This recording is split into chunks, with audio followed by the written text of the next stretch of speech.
Good morning, JCC families. My name is Sarah Waskus, and I am one of the aquatics directors at the J.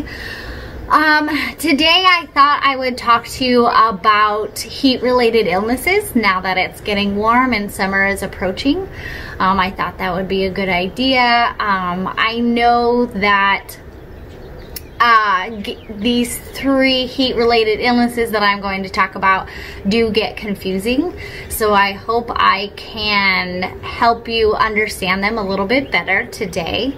Again, if you guys have any questions about anything first aid, CPR, AED related, or lifeguarding or anything, please reach out to me at the J. I'm always willing to help. I'm willing to go and teach classes anywhere. So yes, please always reach out. I'm there to help.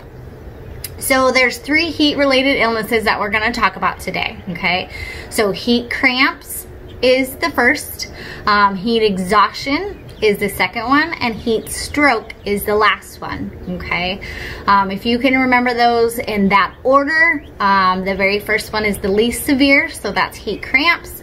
Then you're at kind of the middle of the road with heat exhaustion, and then you're in a very bad place if you have heat stroke. Okay, so let's dive into those a little bit more.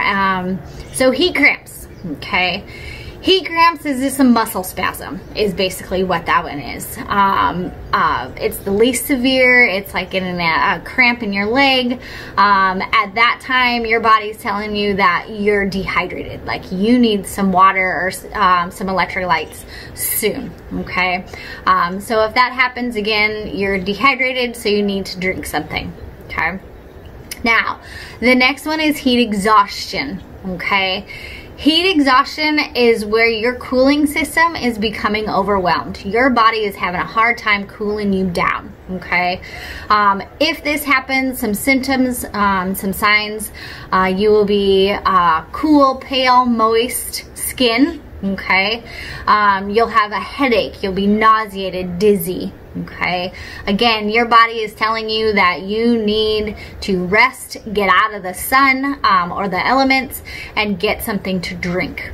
Okay, you will be also weak, exhausted, very tired, and heavy sweating. You'll be profusely sweating. Okay, so again, at this point in time, if you are feeling any of those signs and symptoms, you need to get out of the elements, take a rest, and get some water. Get something with some electrolytes. Okay, now the last one we're going to talk about is heat exhaustion, or heat stroke, sorry.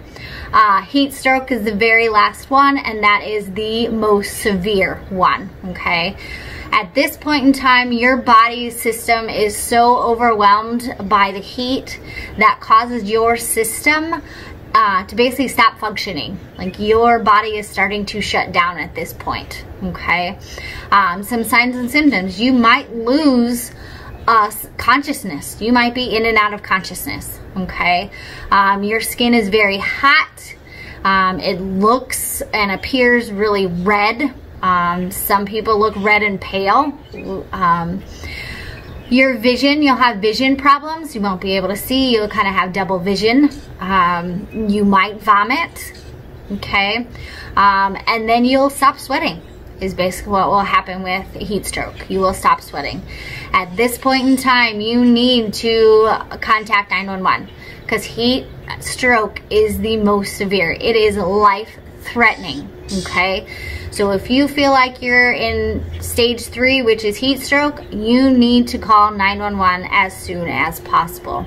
Okay, when you're caring for somebody with a heat-related illness, okay, first and foremost, you want to move that person out of the element, so get them in a cool place. Okay, you want to loosen any tight clothing that's around them. If they have a t-shirt on, anything that's restricting, try to remove that or loosen it.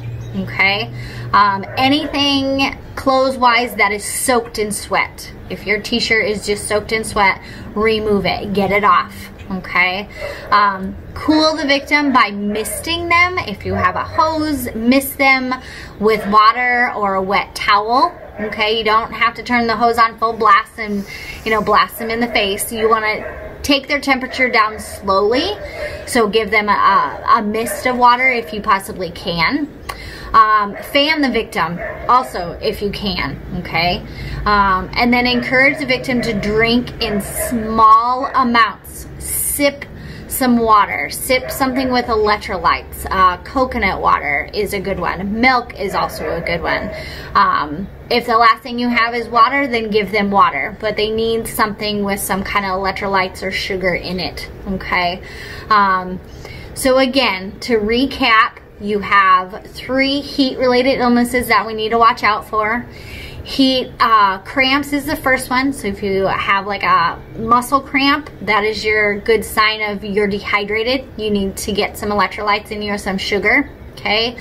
The next one is heat exhaustion. So that's where your body's starting to get overwhelmed. It's starting to, you know, tell you, hey, you need to back off, you need to sit down, we need to take a rest, okay?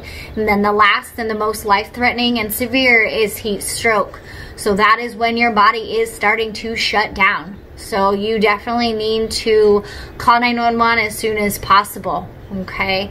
Again, if you're losing consciousness, you need to call 911, okay?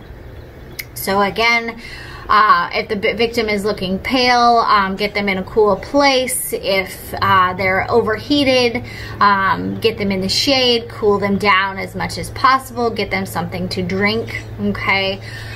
Just small amounts, sports drinks, anything, okay?